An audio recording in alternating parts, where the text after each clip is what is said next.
அண்ணா சொல்லுங்கண்ணா. அண்ணா இந்த மாதிரி போன் கிடைக்குமாண்ணா? இந்த போனாண்ணா இதெல்லாம் ஸ்டாப் பண்ணிட்டாங்கண்ணா, இப்பெல்லாம் கிடைக்காது. அண்ணா 20,000 காசு கூட கொடுக்கணும், எப்படின்னா இந்த போன் அரேஞ்ச் பண்ணி கொடுக்கணும் நம்மளுக்கு. என்னது இந்த போனுக்கு 20,000? அண்ணா அட்வான்ஸ் ஒரு 2,000 மட்டும் கொடுத்துட்டு போனா எப்படியாச்சும் நான் அரேஞ்ச் பண்ணி வச்சிடறோம். அண்ணா நீங்க போயிட்டாங்க, நான் உங்களுக்காக எப்படியானா அந்த மொபைல் அரேஞ்ச் பண்ணி வைக்கிறோம்.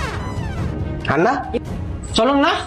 அண்ணா இந்த போனை கொஞ்சம் வாங்கிக்கிறீங்களா? எனக்கு அர்ஜென்ட்டா கொஞ்சம் அமௌண்ட் தேவைப்படுது. அண்ணா 20,000 காசு கூட கொடுக்கணும், எப்படின்னா இந்த போன் அரேஞ்ச் பண்ணி கொடுக்கணும். தம்பி எவ்வளவுப்பா வேணும் இந்த போனுக்கு உனக்கு? அண்ணா எனக்கு ஒரு 15,000 மட்டும் தாங்கண்ணா, போதுண்ணா. ஒரு 10,000 தரோம். அப்படியா? சரி கொடுங்கண்ணா. இந்தாண்ணா. 10,000 வச்சு இன்னொரு 10,000 வாங்கிட வேண்டியதுதான். டப்பா செல்லு 2,000 வச்சு 10,000 சம்பாரிச்சுக்கிறோம். உனக்கு 5 எனக்கு 5.